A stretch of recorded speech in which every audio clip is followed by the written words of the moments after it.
Biblia explicada, un recorrido diario por las Sagradas Escrituras.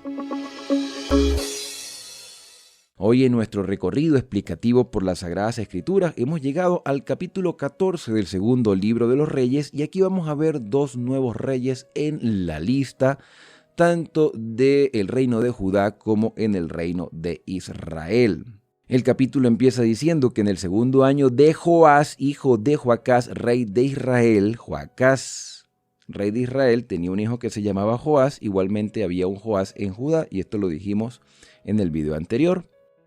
Entonces, en ese segundo año de Joás, hijo de Joacás, empezó a reinar Amasías, hijo del otro Joás, rey de Judá. Cuando comenzó a reinar era de 25 años, estaba joven, no tan joven, pero sí tenía todavía juventud por delante, y reinó 29 años en Jerusalén. El nombre de su madre era Joadán, de Jerusalén. El versículo 3 dice que hizo lo recto ante los ojos del Señor, aunque no como David su padre, hizo conforme su padre Joás. O sea, fue recto, hizo cosas buenas, quizás no fue perfecto como ningún ser humano es perfecto, cometió algunos errores quizás conscientes, pero hacía lo recto ante los ojos del Señor. O sea, era como un cristiano a medias, iba como un cristiano en su batalla, ¿sí? Hacía lo recto, pero no totalmente, lo hacía a medias. Y esto quizás sea la condición más peligrosa, porque queremos hacer el bien, pero no lo hacemos. Tenemos la intención de hacer las cosas, respetamos a Dios, tenemos a Dios como el Todopoderoso, como el Rey de nuestra vida, pero a veces hacemos nuestra voluntad. Entonces, este Amasías hacía lo recto, pero no como David su padre, sino que hizo como su padre Joás. Con todo, los altos no fueron quitados, el pueblo aún sacrificaba y quemaba incienso allí. Cuando el reino fue confirmado en su mano, mató a los siervos que habían dado muerte al rey su padre, que habían matado a Joás, Joás de Judá. Joás, el niño rey, Joás, el niño que sobrevivió a la matanza de Atalía, aquel que fue instruido por Joiada, pero cuando Joiada ya no estaba, entonces hizo conforme a lo que bien le parecía y de esa manera educó a su hijo Amasías. Así que no podemos culpar a Amasías por todo, pero igualmente todos los seres humanos tomamos nuestras propias decisiones. Dios entiende. Hay personas que dicen, sí, es que Dios entiende mi condición. Por supuesto que Dios entiende tu condición. Y por eso te provee ayuda a través del Espíritu Santo. Así que no hay justificación para el pecado. El pecado ya se convierte en una decisión. Nacemos en pecado, tenemos la condición pecaminosa, pero cuando le entregamos nuestra vida a Cristo dejamos de ser pecadores porque ahora hemos sido perdonados, somos transformados. Pero ese proceso de santificación es continuo y progresivo. Somos salvos en Cristo y creemos en la salvación a través del Señor Jesús y debemos ser perseverantes. Por lo tanto, nuestra condición pecaminosa que todavía forma parte de nuestra vida, que todavía estamos allí luchando, batallando contra ella, esa condición pecaminosa va empezando a transformarse con el paso del tiempo por la toma de decisiones. El Espíritu Santo nos constriñe, el Espíritu Santo nos convence de pecado y empezamos a tomar decisiones y ya llega un momento en la transformación, llega un momento en que ya el ser humano convertido no peca, no porque no pueda pecar. Y escúcheme muy bien lo que les voy a decir porque a algunos quizás le va a parecer sorprendente, pero es la realidad, quizás algunos ya lo sabían. Va a llegar un momento de santificación en nuestra vida por nuestra comunión y por la obra del Espíritu Santo, nuestra comunión con el Padre Celestial en el nombre de Jesús, y por esa obra transformadora del Espíritu que ya no vamos a pecar, no porque no podamos pecar, sino porque ya no queremos pecar. Ya no queremos porque ya nos repugna el pecado. Desechamos el pecado. Lo que antes éramos ya no lo somos ahora porque el Espíritu constantemente nos ha ido transformando. Y esto es importante porque la justificación es directa. Cuando aceptamos a Cristo como nuestro Salvador por fe, somos justificados gratuitamente por la gracia del Señor, pero la santificación es progresiva y continua, progresiva y continua. Eso es todos los días vamos mejorando hasta que lleguemos a un punto de estar convertidos completamente. Una cosa es estar convencidos, otra cosa es convertidos. Y en el proceso de la santificación, al estar convertidos, en ese proceso llegaremos a un punto de ya no querer pecar. Nótese, no querer pecar. No es que no podamos pecar, no es que no podamos cometer errores. Podemos equivocarnos, pero ya no queremos pecar, ya no queremos ofender al Señor. Ya no pecamos por respeto al Señor y decimos no y tomamos decisiones y decimos no lo voy a hacer y punto. Ya, porque no quiero, porque no lo deseo, porque amo a Dios sobre todas las cosas y ya no lo hago. Así usted, punto final, ¿sí? Usted decide. Porque ya ha cambiado de mentalidad. Bueno, volviendo al rey Amasías, resulta que él no mató a los hijos de los asesinos. Mató a los asesinos de su padre, ejerció la justicia retributiva, la venganza descrita en Levítico 24, como hemos estudiado en otras temáticas, pero no mató a los hijos de estos asesinos conforme a lo que está escrito en el libro de Moisés, donde el Señor mandó: no matarás a los padres por los hijos, ni a los hijos por los padres, cada uno morirá por su pecado. Me llama mucho la atención que Amasías aplica lo que está escrito, cosa que no hicieron reyes anteriores, que exterminaron casas completas, que mataron inocentes porque no le prestaron atención a la palabra del Señor. Amasías sí, Amasías no era perfecto, Amasías estaba en ese proceso de transformación, pero Amasías quería hacer la voluntad del Señor y buscó la ley y buscó los escritos, buscó la Torá, buscó el Pentateuco e hizo conforme a lo que escrito estaba. Además, dice el versículo 7, mató también a 10,000 idumeos en el Valle de la Sal. El Valle de la Sal, bueno, es aquel valle que está cerca del Mar Muerto. Se le llama el Valle de la Sal o se le llama Mar Muerto por el hecho de que hay mucha sal y que se cree que en ese lugar se recibió el juicio de Sodoma y Gomorra. Tomó a Selá en batalla y la llamó Jactel hasta hoy. Entonces Amasías envió embajadores a Joás, el de Israel, hijo de Joacás, hijo de Jehú, rey de Israel, a decirle: ven, veámonos el rostro, vamos a encontrarnos, vamos a vernos, somos de la misma familia de Israel. Nuestros padres en el pasado se encontraron, ¿por qué tú y yo no podemos encontrarnos? Joás, rey de Israel, envió a Amasías, rey de Judá, esta respuesta: el cardo envió a decir al cedro del Líbano. Ellos utilizaban mucho las ilustraciones, pero aquí, en el caso de este Joás de Israel, él habla con prepotencia y dice: el cardo, tú eres el cardo y yo soy el cedro. Entonces el cardo mandó a decir al cedro: da tu hija por mujer a mi hijo. Y pasó una fiera e hirió al cardo. Es cierto que has herido a Edom y tu corazón se ha envanecido. Gloríate pues, pero quédate en tu casa. ¿Por qué te entrometes en un mal para caer tú y Judá contigo? Parece que Amasías quería hacer las paces y hacer algún tipo de alianza con el rey de Israel, pero el rey de Israel dijo: no, tú y yo no tenemos nada que ver en este asunto, quédate en tu casita tranquilo y déjame a mí en paz. El rey de Israel no quiso saber nada de Amasías. Pero Amasías no dio oído, así Joás, rey de Israel, subió y se enfrentaron él y Amasías, rey de Judá, en Bet-Semes, y dice el versículo 12 que Judá cayó ante Israel.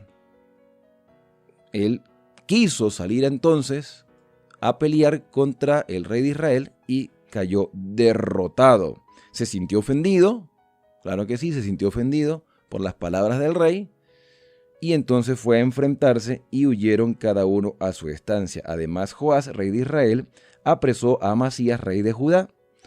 O sea, lo llevaron preso, lo llevaron a Israel y vino a Jerusalén y rompió el muro de Jerusalén desde la puerta de Efraín hasta la puerta de la esquina, 400 codos. Y tomó todo el oro, la plata y los utensilios que halló en la casa del Señor y en los tesoros de la casa del rey. Aquí vemos una deportación de Judá hacia Israel. Vemos un saqueo. También llevó los enseres y volvió a Samaria. Los demás hechos de Joás, sus hazañas y cómo peleó contra Amasías, rey de Judá, están escritos en los anales de los reyes de Israel. Y aquí vemos un error grande en Amasías que debe ser una reflexión para nosotros. Quizás Amasías tenía las mejores intenciones de hacer las paces. Al recibir una respuesta agresiva, él entonces reacciona y aquí se ve la falta de su conversión. A veces se nos trata mal, se nos ofende, se nos dice palabras inadecuadas, incluso dentro de la iglesia. Y nuestro carácter entonces aflora porque todavía no hemos sido convertidos en su totalidad. Todavía el Espíritu Santo está obrando en nuestra santificación. Y el enemigo, con una palabra a través de alguien, como en una ocasión quizás utilizó a Pedro cuando Jesús le dijo a Pedro, apártate de mí, Satanás. Y Jesús reprendió a Pedro por lo que Pedro le estaba diciendo al Señor Jesús en ese momento, de que no pensara en su muerte, sino en su glorificación. Entonces muchas veces Satanás utiliza, o algunos se dejan utilizar por Satanás, para presentarnos palabras inadecuadas que nos ofendan y nos hagan reaccionar, porque una acción trae reacción. Entonces nos hacen reaccionar y actuamos por impulso, y eso fue lo que le pasó a Amasías. Actuó por impulso, por la ofensa de Joás, actuó por ese impulso, cayó preso, fue deportado, porque se dejó llevar por la emoción del momento de querer ejecutar guerra, ya que había sido despreciado. Debemos aprender a controlarnos y permitirle a Dios que tome el control de todas las cosas. ¿Qué debía haber hecho Amasías? Quedarse tranquilo, no me escuchó, Señor, yo traté de hacer las paces, pero él no quiso. En cambio, Amasías fue sin consultar a Dios, porque no se presenta que consulte a Dios, y quizás eso es lo que quiere decir el escritor cuando su corazón no era perfecto como su padre David. David siempre consultaba al Señor antes de salir a batalla. Entonces, versículo 16 dice que Joás durmió con sus padres y fue sepultado en Samaria con los reyes de Israel. Reinó en su lugar su hijo Jeroboam. Entonces muere Amasías, o es llevado Amasías a Israel, muere Joás, y en el lugar de Joás de Israel queda un Jeroboam, a quien llamaremos Jeroboam II, porque ya hubo un Jeroboam en Israel, malo, idólatra, a pesar de que recibió revelaciones del Señor, fue reprendido en varias ocasiones y aún así desvió a Israel a la idolatría. Así que tenemos un segundo Jeroboam. Amasías, dice el versículo 17, hijo de Joás, rey de Judá, vivió 15 años después de la muerte de Joás, hijo de Joacás, rey de Israel. Los demás hechos de Amasías están escritos en los anales de los reyes de Judá, que lo vamos a leer también en Crónicas. Conspiraron contra él en Jerusalén y él huyó a Laquis, pero enviaron tras él a Laquis y allí lo mataron. Entonces lo trajeron a caballo y lo sepultaron en Jerusalén con sus padres en la ciudad de David. El pueblo de Judá tomó a Azarías, que tenía 16 años, y lo coronaron en lugar de Amasías su padre. Él edificó Elat y la restituyó a Judá después que el rey durmió con sus padres. Entonces vean cómo rápidamente vamos pasando de un rey a otro. A partir del versículo 25 vamos a ver entonces a este Jeroboam II, este segundo hombre que era de los reyes de Israel y que tenía el nombre de Jeroboam. Dice entonces el versículo 23, en el año 15 de Amasías, hijo de Joás, rey de Judá, empezó a reinar Jeroboam, hijo de Joás. Recuerden que hay dos Joás, entonces tenemos dos Joram, dos Jocosías, dos Joás y dos Jeroboam. Solo que estos dos Jeroboam vivieron en épocas diferentes. Dice que reinó en Samaria 41 años, hizo lo malo que se puede esperar. Imagínense ustedes, todos los reyes de Israel fueron malos. Y si le ponen Jeroboam, pues los nombres en Israel eran importantísimos. Por eso debemos tener mucho cuidado con los nombres que le ponemos a nuestros hijos. Los nombres en Israel eran importantísimos porque su nombre indicaba su carácter. Y si había un Jeroboam malo, es como colocarle a un hijo en la actualidad Judas. Póngale Judas a un hijo o póngale Caín. Entonces se va a criar sabiendo de que hubo un hombre asesino llamado Caín y que hubo un traicionero llamado Judas. Entonces este muchacho se crió sabiendo de que hubo un Jeroboam y los nombres también indicaban la secuencia histórica, en el sentido de que voy a seguir el legado de aquella persona con el cual me identifico o con el cual mis padres me están identificando. Se llama Jeroboam y él sigue la misma línea de Jeroboam. Dice entonces que hizo lo malo ante los ojos del Señor y no se apartó de los pecados del otro Jeroboam, hijo de Nabat, que hizo cometer Israel. Jeroboam, este segundo, restauró los límites de Israel hasta la entrada de Hamat, hasta el mar de la llanura, conforme a la palabra del Señor Dios de Israel, hablada por su siervo. Y aparece el nombre de este siervo. ¿Cómo se llama el siervo que fue utilizado por Dios cuando ya Elías y Eliseo no estaban? Y fíjense ustedes que aparece Jonás, hijo de Amitai. Jonás, el mismo Jonás que fue enviado a Nínive, el mismo Jonás que fue tragado por una ballena y estuvo en el vientre de la ballena del pez, la Biblia dice pez, ¿no? Estuvo en el vientre del pez durante 3 días y 3 noches y allí clamó al Señor y después fue expulsado a tierra y después llegó a Nínive y predicó que en 40 días Nínive sería destruido. Y aquí vemos a Jonás de Amitai, el profeta que cuando lleguemos al libro de Jonás analizaremos con más detalle. Pero ese es el contexto. Esto nos da un contexto histórico interesante porque es en este contexto de la división del reino y durante el reinado de Jeroboam que se llevó la predicación a la tierra de Nínive. Interesantísimo saber que Jonás vive en este contexto histórico. Lo estudiaremos cuando lleguemos a los profetas menores, que serán bastante lejos todavía, pero sabemos que vivió en este contexto y trabajó principalmente en Israel del norte. Por cuanto el Señor miró la amarga aflicción de Israel, porque no había siervo ni libre ni quien auxiliara a Israel. Y como el Señor no había decidido raer el nombre de Israel debajo del cielo, lo salvó por mano de Jeroboam, hijo de Joás. En el momento en que se escribió esta historia, ya Israel había sido deportado hace muchos años, porque esta es historia de Israel. Pero hasta este momento Dios había permitido que Israel y Judá permaneciesen. Y utilizó a los reyes imperfectos y desviados para también lograr sus objetivos salvíficos en beneficio del pueblo. Por eso tenía profetas que orientaban a los reyes. Los reyes nunca estuvieron sin luz. Los reyes nunca fueron ignorantes de la voluntad del Señor, como tampoco tú y yo somos ignorantes de lo que Dios ha revelado en su palabra. Fíjense que hay muchas lecciones en este capítulo 14.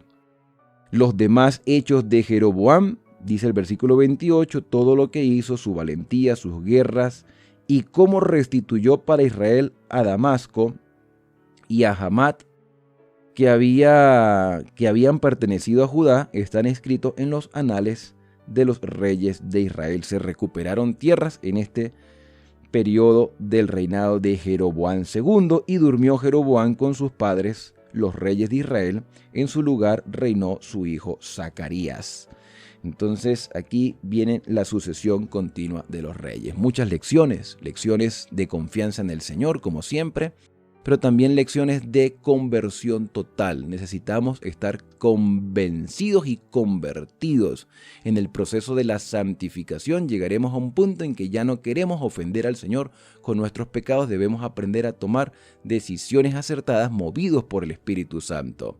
No dejarnos llevar por nuestros impulsos, por nuestros defectos de carácter, como le pasó a Amasías y fue deportado por un tiempo a el territorio de Samaria. También tengamos mucho cuidado de la manera como educamos a nuestros hijos e indiquémosles a quién le pertenecemos. Desde su tierna edad indiquémosles que somos cristianos y como cristianos nuestro modelo a seguir es el Señor Jesús. Esto de los nombres son importantes en Israel, demasiado importantes, porque eso también determinaba el carácter de una persona. Y cuando la persona era totalmente diferente al carácter que sus padres querían proyectar en él, se les cambiaba el nombre. Mis queridos hermanos, en el proceso de la santificación, Dios nos promete también que recibiremos un nombre nuevo cuando Cristo venga. Nuestro carácter debe ser moldeado según el carácter de Jesucristo. Nosotros somos edificados en el Señor y debemos sobreedificar, dice el apóstol Pablo en la primera carta a los Corintios, en el capítulo 3, verso 9. Debemos aprender a sobreedificar porque somos labranza del Señor. En el versículo 10 también lo refuerza de esa manera. Estoy hablando de primera de Corintios capítulo 3. Somos labranza del Señor, somos edificio del Señor. El Señor nos va moldeando en su imagen, pero debemos hacer también nuestro esfuerzo para sobreedificar. Y en ese esfuerzo no estamos solos porque tenemos la ayuda del Espíritu Santo. El apóstol Pablo en la carta a los Romanos dice, el Espíritu nos ayuda en nuestra debilidad porque no sabemos pedir como conviene, pero el Espíritu intercede por nosotros con gemidos indecibles.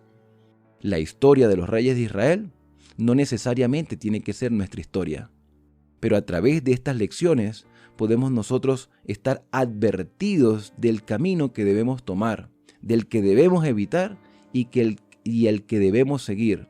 Y ese camino se llama Cristo Jesús, que es nuestro verdadero modelo. Allí hay un mensaje grande de esperanza para cada uno de nosotros. La historia de Israel está puesta para advertirnos y para mostrarnos a través de los errores de los demás las cosas que debemos ir evitando y lo que debemos también empezar a adoptar en nuestra vida conforme a lo que el Espíritu Santo nos impulsa. Bien, de esta manera hemos llegado entonces al final del capítulo explicativo por el día de hoy. Si tienes algún comentario que hacer sobre este capítulo, no dejes de hacerlo en la caja de los comentarios. Y no olvides tampoco suscribirte al canal, activar las notificaciones, darle un me gusta y compártelo con otras personas para que sigamos creciendo en el conocimiento de la palabra de Dios. No me quiero despedir sin antes poder acercarnos al Padre Celestial a través de la oración. Vamos a orar. Querido Padre, muchas gracias Señor porque tú cada vez más reafirmas nuestra fe. Nos llenas de esperanza. Nos permite, Señor, ser moldeados según tu voluntad por la obra del Espíritu Santo. Aún hay cosas que tenemos que dejar, defectos de caracteres, que muchas veces nos hacen, Señor, caer. Pero solo con tu Espíritu Santo, Señor, podemos ser constreñidos, motivados a cambiar el rumbo de nuestra vida y poder acercarnos a ti por los méritos de Cristo. Gracias, Padre, porque estamos seguros que tú nos ayudas en todo momento y en toda circunstancia. Son agradecimientos que hoy te hacemos en el santo y bendito nombre de Cristo Jesús. Amén. Bien, y ahora al despedirnos, decimos a cada uno, Dios te bendiga y te guarde. Haga resplandecer Dios su rostro sobre ti y tenga de ti misericordia. Dios alce sobre ti su rostro y ponga en ti paz. Que la bendición de Dios guíe tus pasos ahora y hasta que Cristo venga a buscarnos. Nos vemos en una próxima oportunidad aquí en este canal de esperanza para continuar el recorrido por las Sagradas Escrituras.